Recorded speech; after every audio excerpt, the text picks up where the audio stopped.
Hello, and welcome to Optimizing Human Potential, Mind, Body, and Soul, brought to you by the Holistic Therapies Directory. I'm Nicole Cruz, super busy mommy coach, helping busy parents to achieve high levels of fitness and health, despite being sleep deprived and interrupted every 30 seconds. And I am John Kempf, functional strength and nutrition coach and yoga instructor. And I help to optimize human performance in the areas of fitness, nutrition, and mindset. In today's episode, we're going to be talking about the reasons people aren't already living super healthy, fit, fulfilling lives. I mean, this is the age of the internet. You can find anything you want on Google. The information is there. And a lot of people know this information or have heard this information. So why isn't everyone a superhuman by now? And when we think about it, it falls into three main buckets. One, they just don't know that a solution exists for the problems that they're facing, right? So they just don't know what to do. And they don't know that there's something they could search to do. It's those unknown solutions. Number two, you're doing something, they're trying to do something, and it's not working, and they don't know why. So they're doing the wrong things, and they're not really sure what's going on, or they're trying a whole bunch of different things, and they're having trouble finding what is actually needed for them. And number three, let's face it, a lot of us know that there are things we could be doing better, and for some crazy reason, we're not doing it, right? Humans are these imperfect beings, and it helps to understand the reasons why sometimes we don't do what's best for ourselves. So we're going to really go on a rant about that one towards the end of the episode. But for now, let's just sort of jump into it.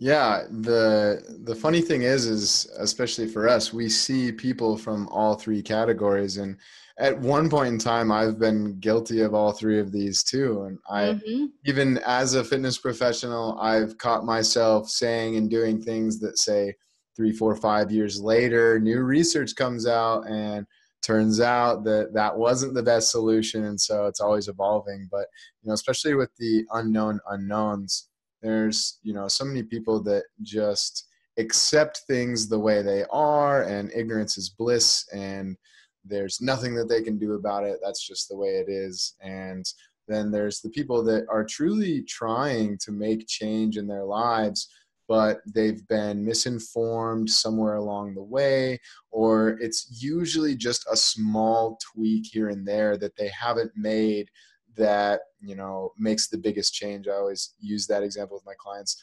The smallest changes make the biggest differences.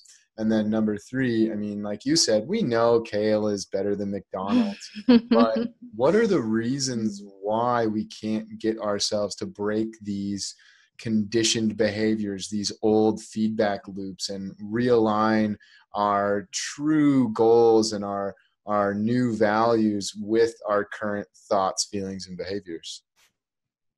Yeah. It can get so deep and so complicated to get into all of that.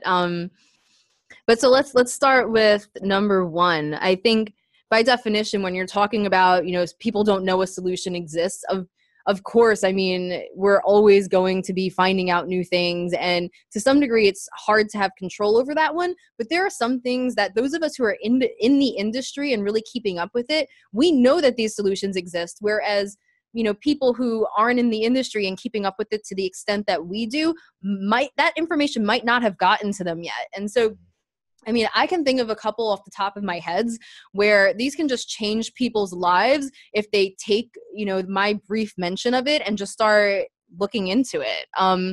Couple of the ones I can think of right now, food sensitivities. A lot of people don't know, like there's an allergy where it's really clear. You eat the food and then your throat blows up and you have this severe reaction. Whereas sensitivities they can be more subtle and they can be cumulative. So if you have it once, you won't notice, but if you have it all the time, you do.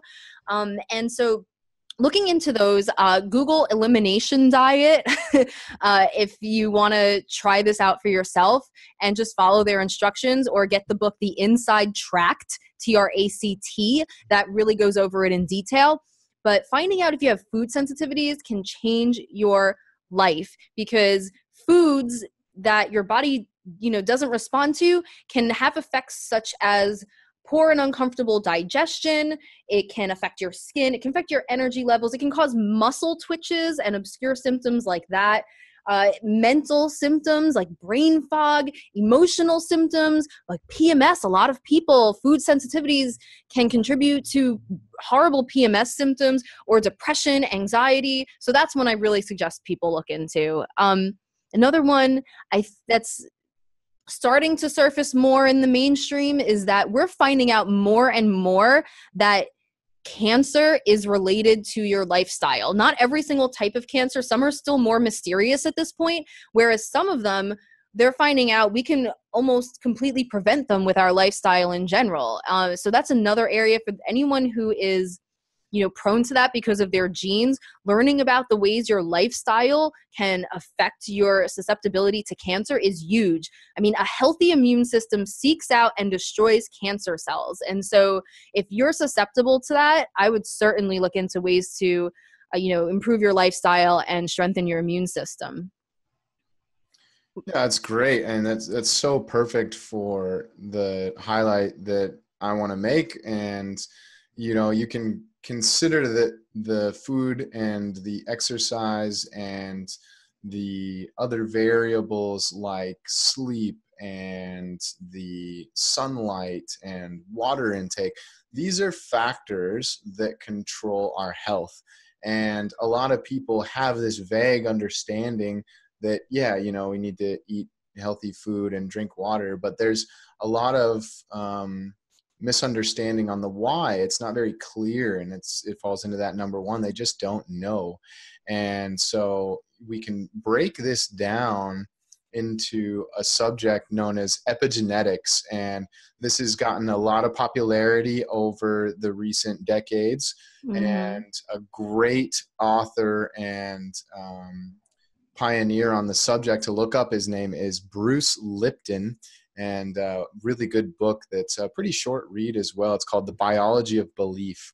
And he talks about this concept of epigenetics, but in a nutshell, epi means on top of or above, and genetics is your genes, your traits that you're stuck with or born with, as they say. And that's been the kind of stigma through the previous research, and when we were mapping the genome, the genes that you have dictate your health and your life forever. It's like a hand of cards that you get dealt. It's just what you have. And now the current research is showing that it's a little bit more complex than that. There's actually an interaction going on here, nature and nurture. So the environment actually is what causes these genes or these traits to be expressed in certain ways. And so you can think of yourself as like a walking cell, essentially. You're a walking conglomeration of cells, a walking sack of water, and your skin is like your cell membrane, say the kind of like border. And we have external factors and internal factors that affect the expression of these genes. And when we look at the list, we actually can name what these factors are now, what they do to the body, and how they cause us to express either optimal or poor health. So when we're looking on, I always use the example of a bell curve of health.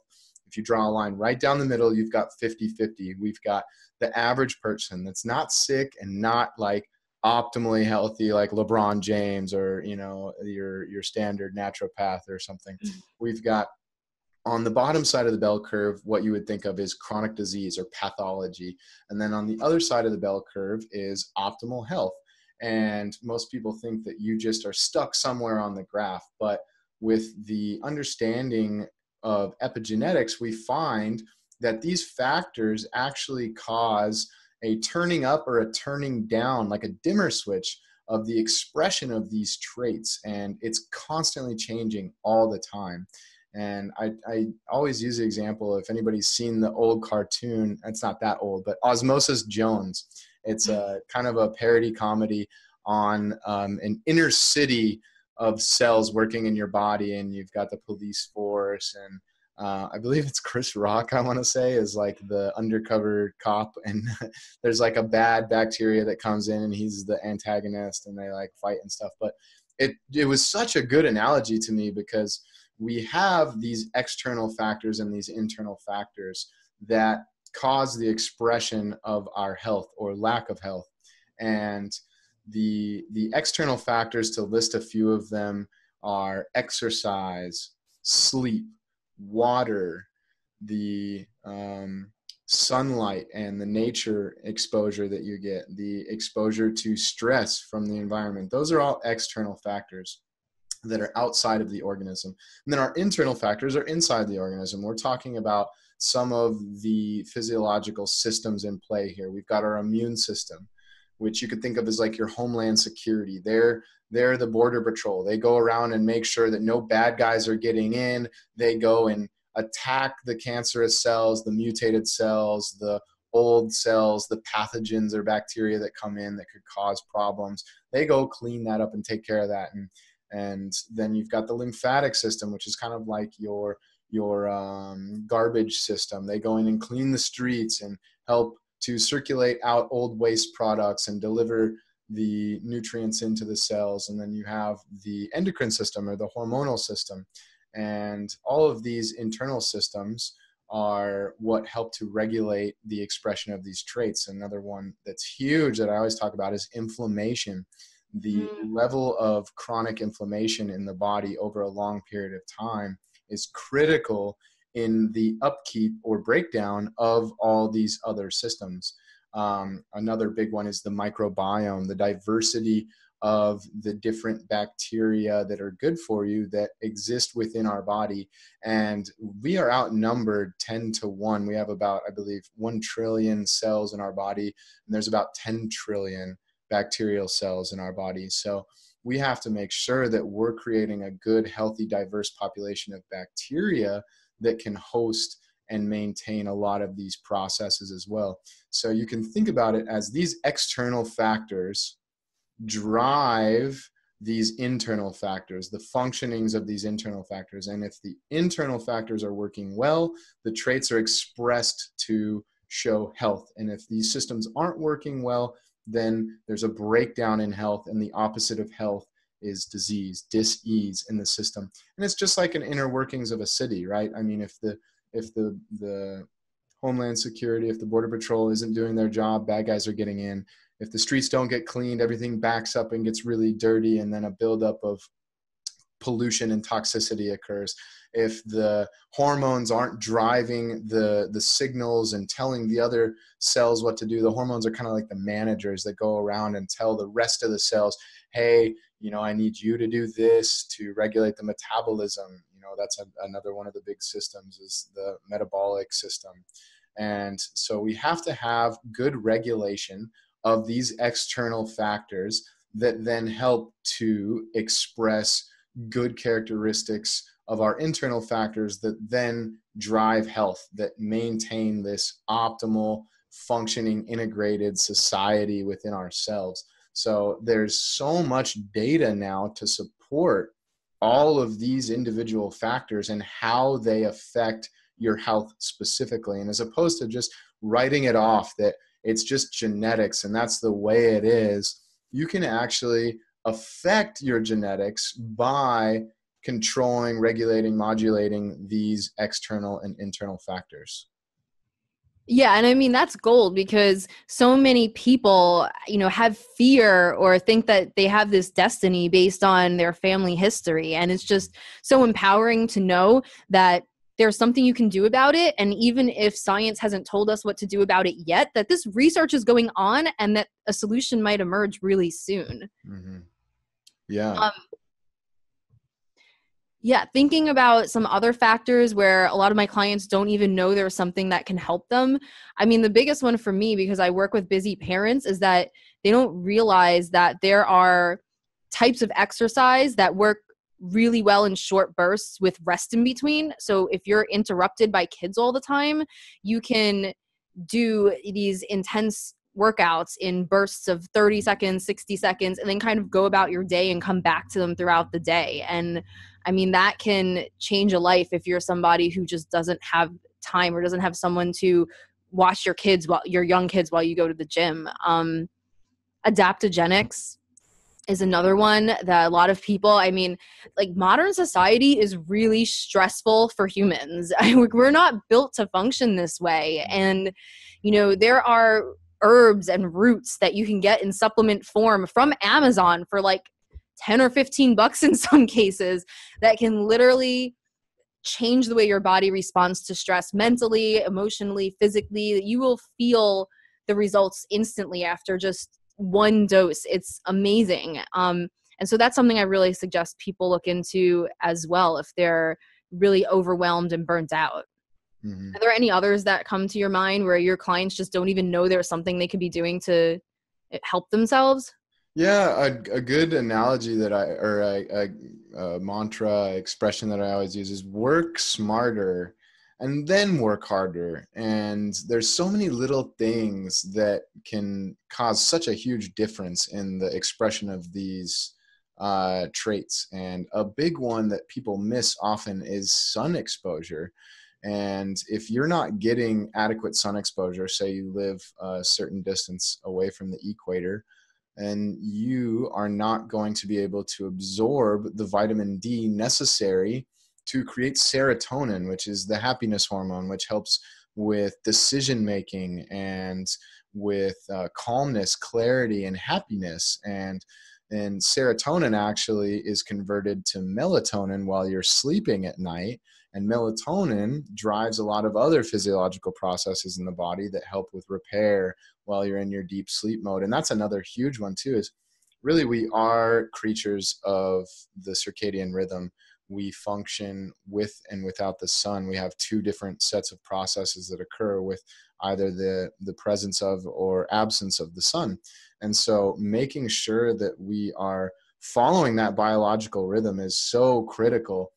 The sleep time is so important, and so many people write it off as, you know, especially depending on where you live, there's almost a culture around working hard and staying busy. And if you sleep 8 hours a night, you're lazy.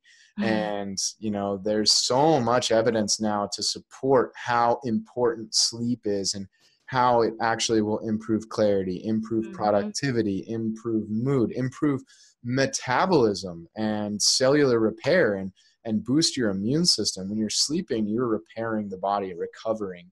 And so the sunlight and the sleep, those are two big ones. Another big one too that is dear to my heart is the distribution of nutrients dependent on, you know, the baseline lifestyle of the organism. For example, diabetes type 2 is an environmentally caused disease, and it's reversible, and science has shown this. It's validated it empirically, and I've actually had it happen with my own clients where it's just a dysregulation of those external and internal factors. And if we can make some adjustments to their diet, to their sleep, to their exercise, the three main legs of the stool, then we can create an entirely different internal system, an internal city, an internal set of functionings that then can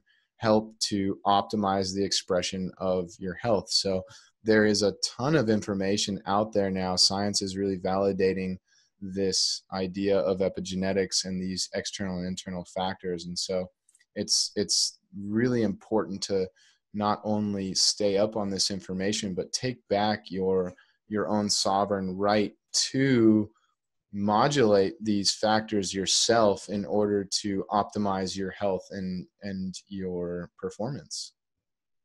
Yeah, absolutely. I mean, it's like you said, the three legs of the stool, they all work together. And if any of those is missing, then it's going to fall over. I think that's the perfect segue into getting into the second reason, because, you know, a lot of people have heard things like, oh, well, yeah, I know sleep is important, or I've heard that the sun is important. I've heard that, lifestyle is important, but they've also heard a million other things about what they should be doing. And I think that's where the misinformation comes in, right? Like there's 1,000 things you could choose to do, and we could start naming them, and anyone could name all of them, but they don't fit into one day. And people have to pick and choose which ones to do. And a lot of people are choosing things that don't work. Either they are fabrics of someone's imagination, they're complete misinformation, or maybe they just don't work for that individual based on their circumstances or their individual body. And so can you kind of touch on that a bit? Yeah, one thing that just drives me bonkers, I'm sure you know exactly how I feel about this, and you do as well, is you have to remember, guys, that the people out there selling you these systems and these products, most of them are just recycling old information and trying to present it in a new way with a new dress on it to make it seem like the next thing. And it's because their emphasis is profit, not health. And especially when we look at larger industries, they don't care about individual health. And in fact, it would be counterintuitive to their model to tell everybody, hey, you know what you need to do? You need to go home, sit outside quietly, and be relaxed while you get some sunlight, and then go eat some vegetables, drink some water, and go for a walk. And you won't ever have to come back and see me or buy my stuff ever again.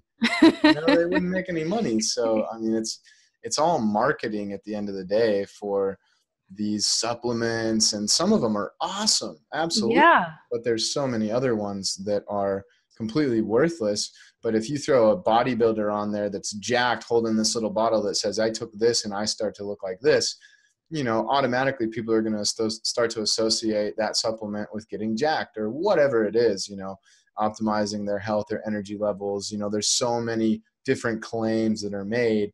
And, like we're tying into here, it's so important to do the two things you need to do to make sure that it works: research and apply. You have to find out formally, where is this information coming from? Is it validated with any kind of actual empirical evidence through clinical trials, through even case studies? They might not be the best example, but if you've got a doctor curing cancer for 20 years and he's doing a specific type of method in a controlled environment over and over and over, you might want to look into that.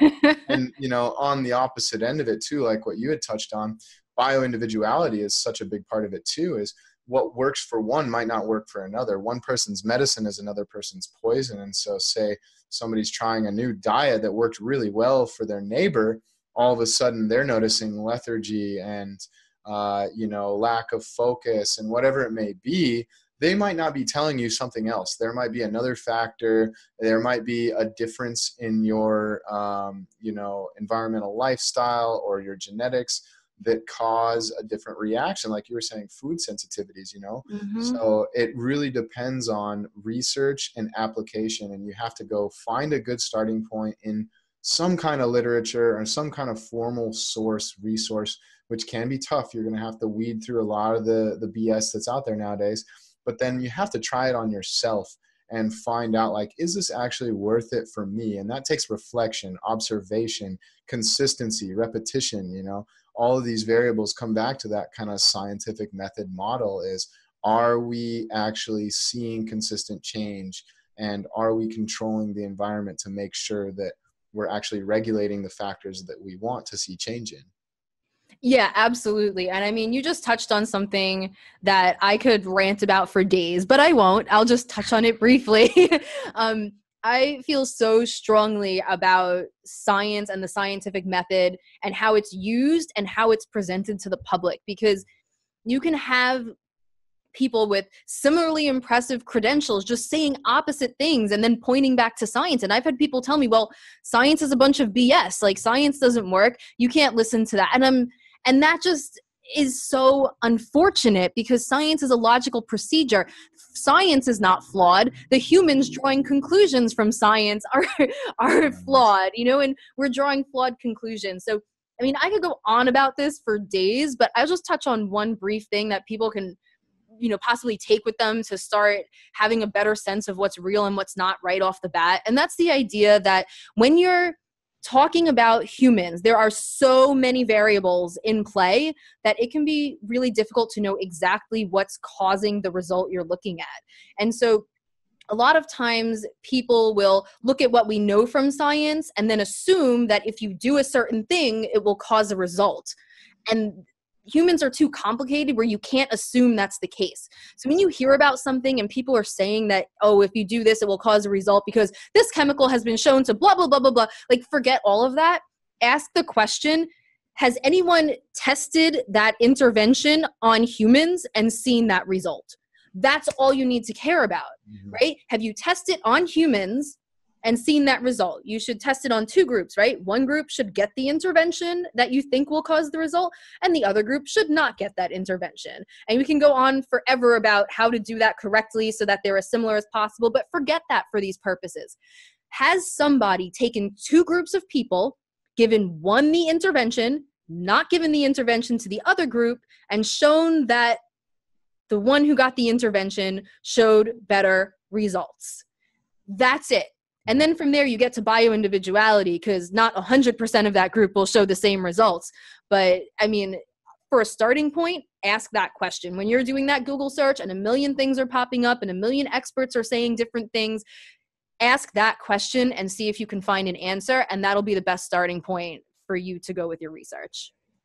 Yeah, I mean, it can get so complicated for people. Yes. That's all you have to do is, did it work or not for other humans? And was it a sample size larger than 2 or 3 people, you know? Because, I mean, you and your neighbor could do something, but then, you know, you apply it to the entire city and it could be a different result. So, you know, find the information that's been tested already, you know, have that baseline, guys.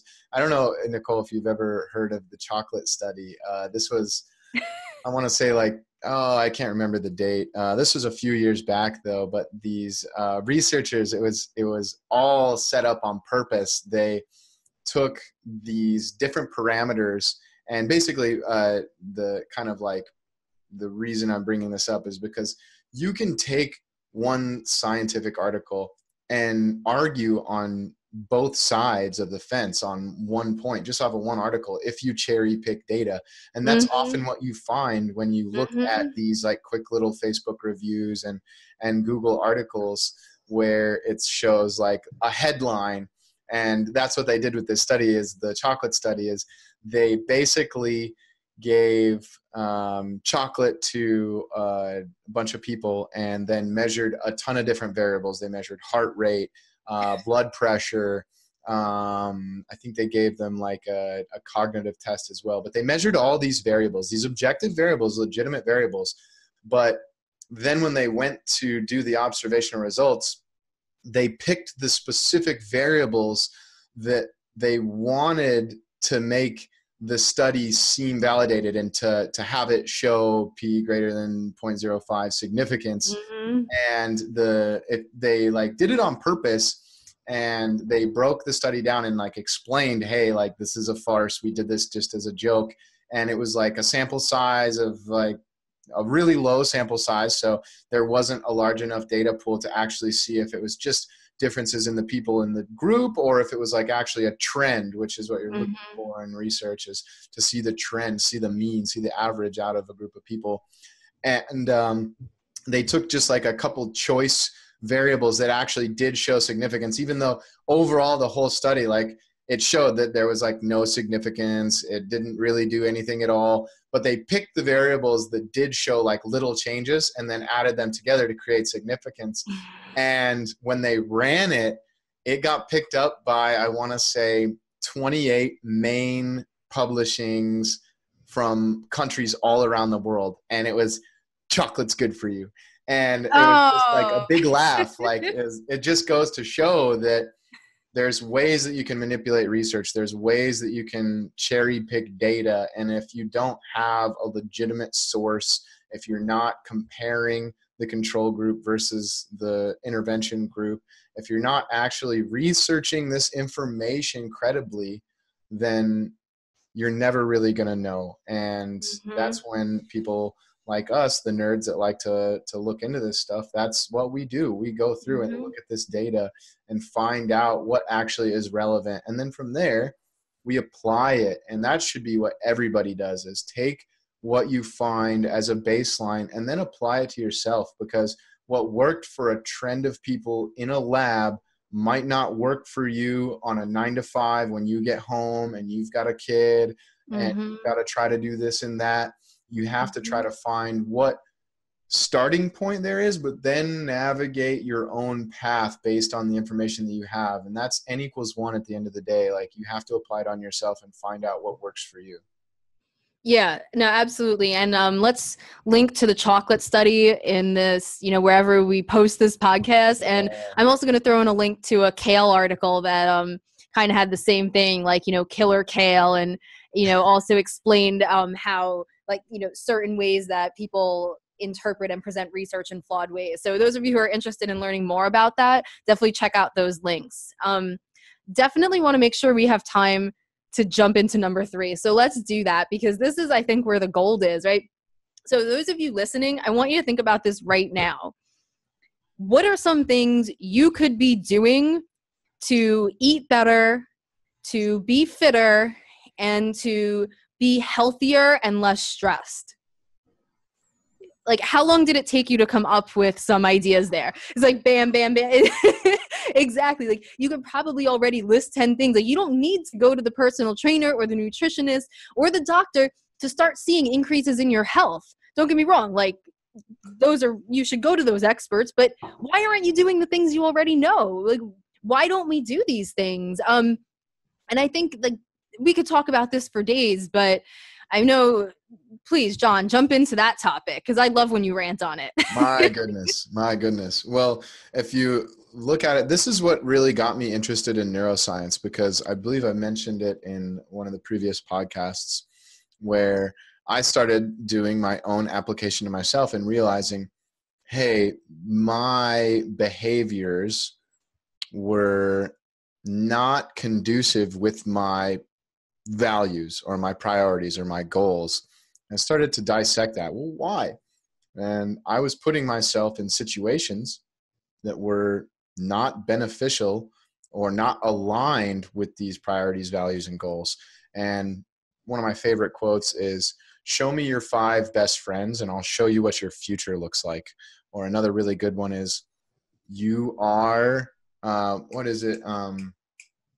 you are the company you keep. I want to say, I'm messing that one up, but basically the environment that you surround yourself in is what dictates your thoughts, feelings, behaviors, and what causes the traits to be expressed in a way that is conducive to that environment. It sounds kind of like epigenetics, right? And so we've got it all ties together, John. All of this ties together. Yeah, so we've got the physical factors for sure, but then we have to start to dissect the mind. And this is what fascinated me about neuroscience, because I started having these epiphanies and these reflections myself.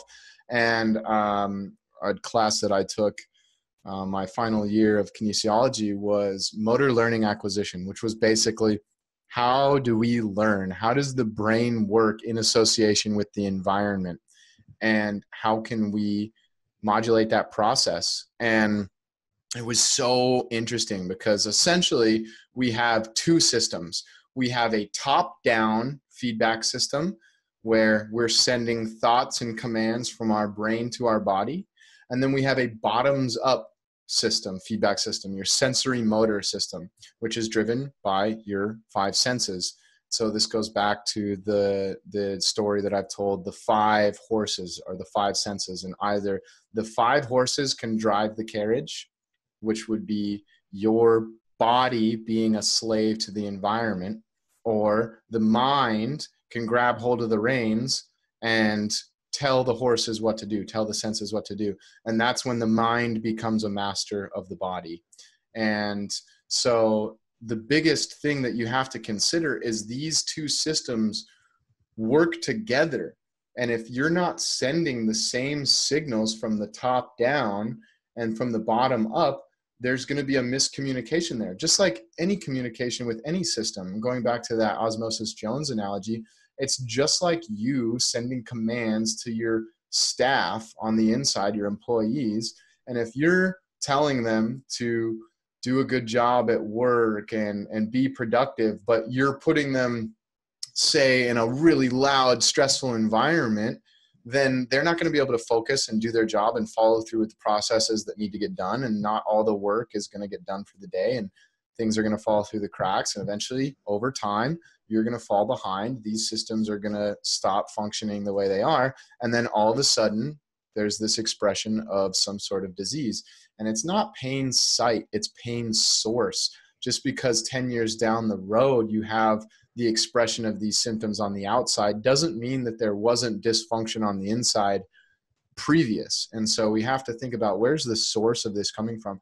And a lot of that is the communication between these external and internal factors.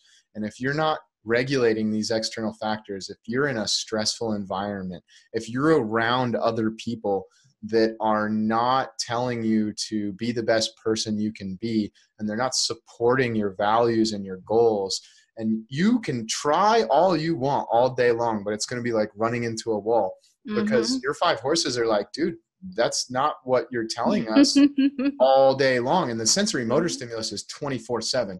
We have the conscious ability to send the top-down signals. Like,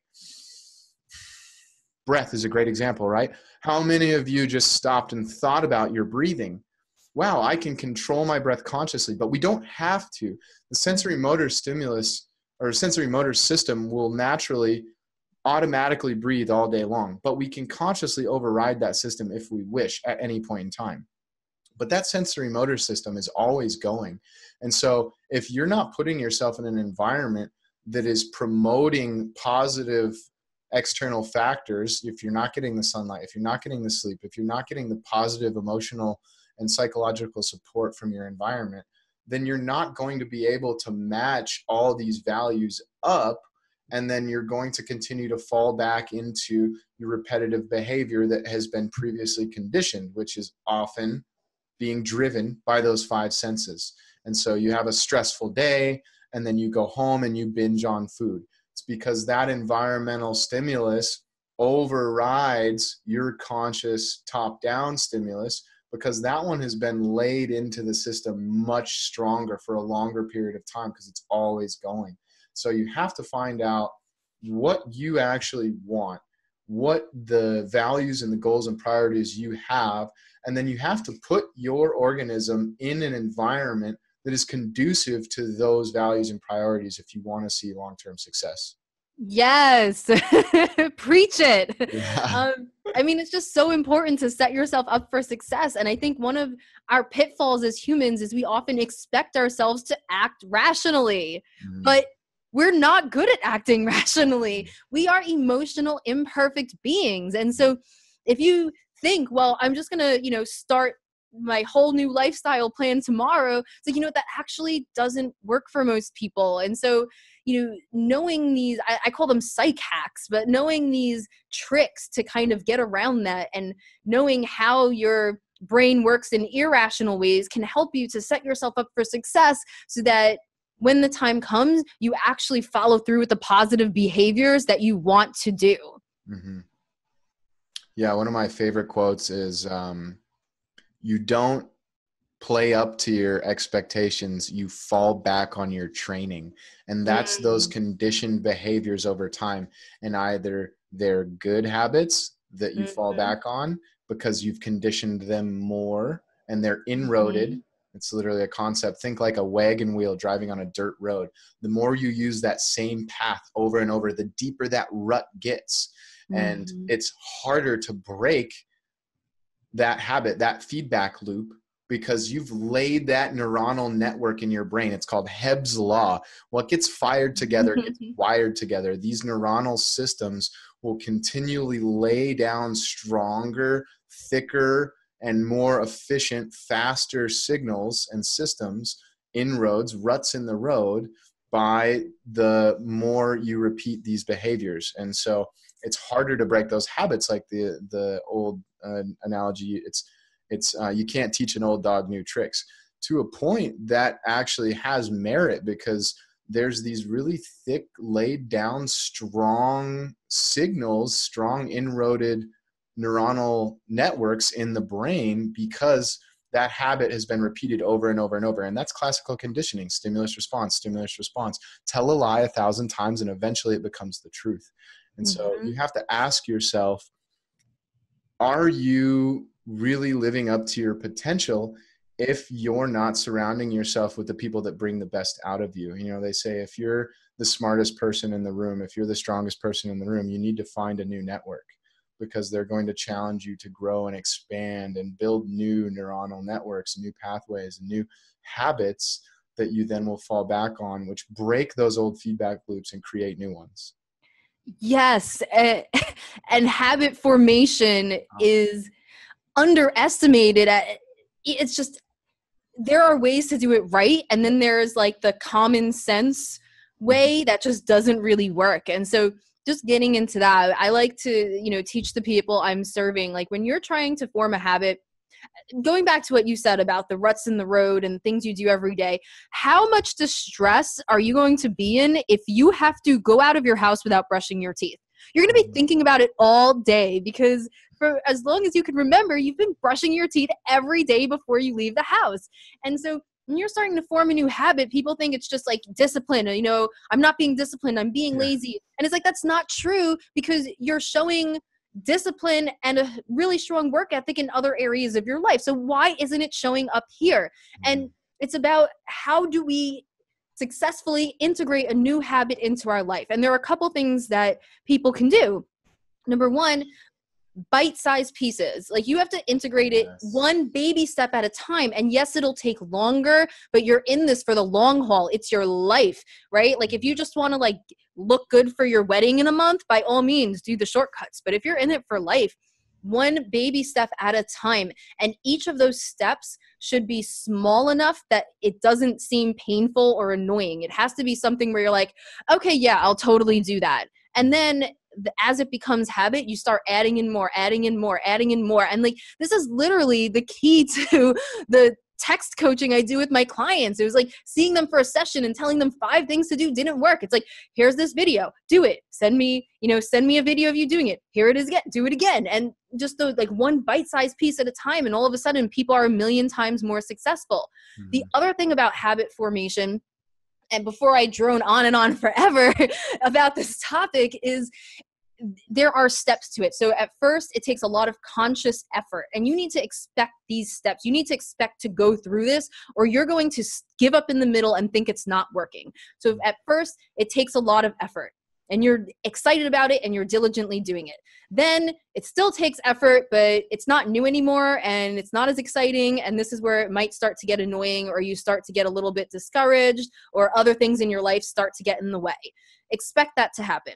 The next thing that's going to happen is you're not going to be totally consistent with it. You're going to fall off the wagon when you're starting to integrate a new habit. This is part of the process. Expect it. It's normal. And have a plan on how you're going to get back on the wagon. Come up with this plan before you actually fall off the wagon. Know it's going to happen. Set yourself up for success, right? Irrational, imperfect beings, and be ready for it. Oh, I've fallen off the wagon. I know exactly what I'm going to do now to get back into it. That's going to happen for a while. And then all of a sudden it'll get to the point where you're mostly consistent. And then it'll get to the point where it's like brushing your teeth, where if you don't do it, it really bothers you. That's so perfect, Nicole, because I had such a great story to go along with this, because I always like to use the example of we're humans too, guys. We fall off the way, and this is a great story. It was in college, and embarrassing moment for myself.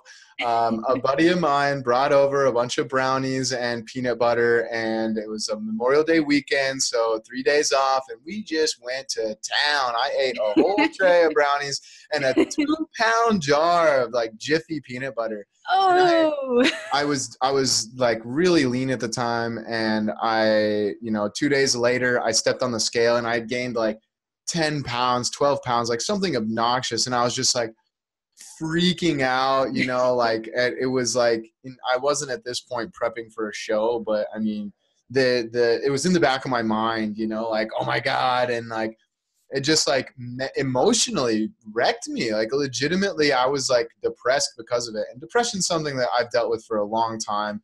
not just like, I had a rough day, like legitimately physiologically, if I don't keep up on my external factors, my internal factors express depression. And so I have to be smart and regulate those factors. And through personal application, I have figured out that it is not only significant, but necessary for me to control these factors. When I don't do it, I'm a wreck. I am so apathetic and unproductive. And when I get my sunlight, when I go outside, when I exercise, I'm like Superman. Like everybody thinks I'm like this super energetic, extroverted, busy, productive guy all the time. And I am when I stay up on my external factors. But going back to this story, I fell into a hole just like everybody else. Everybody suffers from bad days and depression and anxiety. It's just a spectrum thing. And one of my best friends, we were at work. He was another trainer at the time. And I told him this story. I'm like, dude, I like gained 12 pounds and I'm like so upset about myself. And like, God, it's going to take so long. I did so much hard work. And he goes, dude, progress isn't linear. And I was just like, oh my God, you're so right. Like we expect, mind blown. especially, you know, like having that high expectation ourselves. I have ridiculous expectations. Some people, Anthony calls me obsessive compulsive. I'm not going to disagree. And as you can see, the notes and shit in my but you know, you expect like, I was here yesterday, so I better be here tomorrow. And I was just like, and he was like, yeah, dude, it's not a straight line. It's like this over the time period of, you know, X amount of days, weeks, months, and years, you should see a trend that increases. There should be a line that you could draw down the middle, and there is progress there if you're following, you know, your values and priorities and matching these top down, bottom up stimulus. But it's not going to be like that the whole time. There's going to be ups and downs. And it was just like one of those things that, you know, but then somebody says, and just like put his hand on my shoulder and was like, dude, progress isn't linear. I was just like, oh, it just like shifted me totally. I was like, you're so right, man. And then like 5 days later, all the weight was gone. It was water weight anyway, you know, like you can't gain 12 pounds of fat tissue in a couple days. It's literally impossible. So it was just like one of those moments where I was like, oh my God, progress isn't linear, guys. Like everybody's going to have ups and downs, and it's sticking to the course, playing the long game, taking one little step at a day. Like I got a sticky note. One of these sticky notes says, today I will try again. Because there's days where I wake up and I'm just pissed, you know, and I go to work out just to not feel like crap the rest of the day. It's not even because I want to do it. I do enjoy working out most of the time, but there's days where I don't. And I know through that application process, through observation, through reflection, through journaling, through looking back and reading my journal, like I didn't work out for a week and I was like really depressed that whole week. And then like the next week I worked out the whole time and was outside in the sun, and I'm like, I got so much more done, you know. And it's like over a period of time, you catch these trends and you realize like, oh, okay, you know, that's where you make those little adjustments over a period of time, is by slowly observing and reflecting and repeating over and over and over and just going one day at a time, one step at a time. So I loved that, Nicole. That was great. Yeah, I mean, like your example was just gold, because I mean, I think a lot of times we don't anticipate the obstacles we face. And I think when people do anticipate obstacles, they're more likely to anticipate logistical obstacles than the obstacles in our own brains. And just getting better at, like, one of the biggest obstacles I see is people valuing their responsibilities to other people more than valuing their responsibilities to themselves. And they might not even notice that they're doing it until someone else points it out. But knowing that these are the obstacles, like just like look it up, listen to people who talk about this, like hear the types of internal obstacles that we face that you might be so accustomed to that it's like the air we breathe, you don't even notice it's there, and just know that they're there and get used to anticipating them. And before you're in that bad space where it's hitting you, come up with a plan of what you're going to do. Condition, like you talked about conditioning, right? And like, that's how it starts. Like, come in a positive place, come up with a plan. And then when you're there, you won't have to figure out what to do. You know what you have to do. Are you worried? Do you feel like you have to live up to a certain way your life is supposed to be based on the way society is, or based on what your family says, more than the dreams that you have in mind? Like, you know, these internal obstacles can rule our lives if we're not expecting them, if we're not aware of them, and if we're not prepared to deal with them when they show up. And like you said, even like, I don't care how good you are. You can be, Tony Robbins. These are going to happen for you. Like these are going to come up sometimes and get in your way. And it's a matter of being ready for them. Mm-hmm, totally. And like you said too, have practices to fall back on. Like I've got a list, guys. I have a morning routine that I do most of the time, and not every day because life gets in the way too. Don't be over stressful on yourself about that. But I have a list of affirmations that I say. Most of them aren't even true yet, as far as they haven't come to fruition. They're things that I want and desire, but they're not actually in my life yet. They're just things that they're goals that I have for the future, but I say them in the present tense. I am living here on the beach with a big beach house, and I'm working, doing this, and I'm serving people in this way, and I've got this and that, and all the things that you want. Like, continue to condition yourself. Tell that lie over and over and over, and eventually it will become the truth, because you're just laying down that road. You're laying down that map, Hebb's law. You're creating that neuronal network. And that eventually, your brain is a supercomputer. It will get you there. It will make things happen for you. It will align you with the opportunities for you to create the reality you desire, but you have to live it every day. You have to constantly keep reminding it about these things.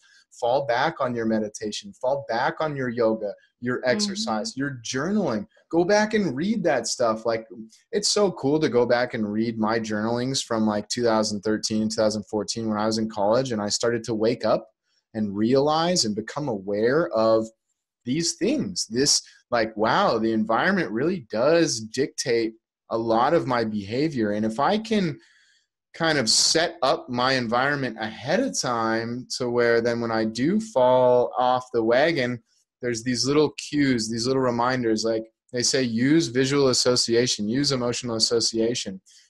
Put your tennis shoes next to your bed, so when you wake up in the morning, like, I got to go for that jog. That's right. Lay your yoga mat out on the floor before you go to sleep. Read through your journal for the day and reflect on, like, oh yeah, I was in a bad mood this morning and I feel great now. Make a little note like, hey, I did this today and I'm in a better mood now, or whatever it is. There's a million different practices that you can implement into your life. Some are going to be more effective for others, but the idea is to start writing this stuff down and start repeating it over and over. And you are your own scientific experiment, right? You're the scientist and the test subject. You get to manipulate these variables in your life and then observe and reflect and conclude on the changes that occurred. And then you can just repeat the study, wake up the next day, try something new, continue to do what works. And it goes back to that great quote by Bruce Lee: absorb what is useful, keep applying those practices, fall back on the things that make you feel good, discard what is not, which is getting rid of those things from your environment that could cause maybe these old feedback loops to get re-sparked, or that are drawing on your energy in a negative way and not allowing you to express yourself fully. And then add what is uniquely your own. Write this stuff down, reflect on it, find out how you can personalize it to your own individual life, which will change throughout your life as well. The practices that you did in your teens and 20s will maybe not be applicable in your 30s and 40s, but some of them you might have for life, and you can refer back to those practices. So just always remember that it's this top-down system of conscious application of your thoughts and feelings and your behaviors, and you have to set yourself up in an environment that is supportive and conducive to your values and your goals. And if that means detaching from your previous surroundings, friendships, environments, your job, do it. You can't all do it at once. So like Nicole said, it's one bite at a time. Just slowly make these changes. You've got the time. You've got the ability. It's just making sure that you're doing it in a good, appropriate way for you. Yeah. I mean, like, that's all gold, like all those practices, the trying things out and then reflecting on it and journaling so that you can start making connections and trends over time. And I mean, this is so important and it's also so much. And we've just unloaded a lot onto people. And so I just want to emphasize, this was an intro episode to the theme of the podcast. So the theme of this podcast will be, why aren't people already doing these things? Why aren't people already living these super healthy, fit, energetic, fulfilled lives? And so it could be that you don't know what to do in that, meaning you don't even know that there's a solution out there for the problem you're facing. It could be that what you're doing isn't working due to misinformation or other obstacles out there. Or it could be these mental factors that you know what to do, and for some reason, we imperfect humans just aren't doing it. And so we're going to keep coming back to this over and over. Every time we interview a guest, we're going to relate it back to what you can be doing in your life. And then we're going to dig into why haven't people already been doing this? Why haven't people integrated? Is it that people don't know about it? Is it that they don't know how important it is due to misinformation? Maybe they're doing something else that's not as effective. Or is it that there's some sort of internal obstacle to it? Mm-hmm. Yeah, that's beautiful. We have so many different practices that we've personally applied with ourselves and with our clients, and every practitioner that we interview is going to have those same case studies, those same personal experiences to relate upon.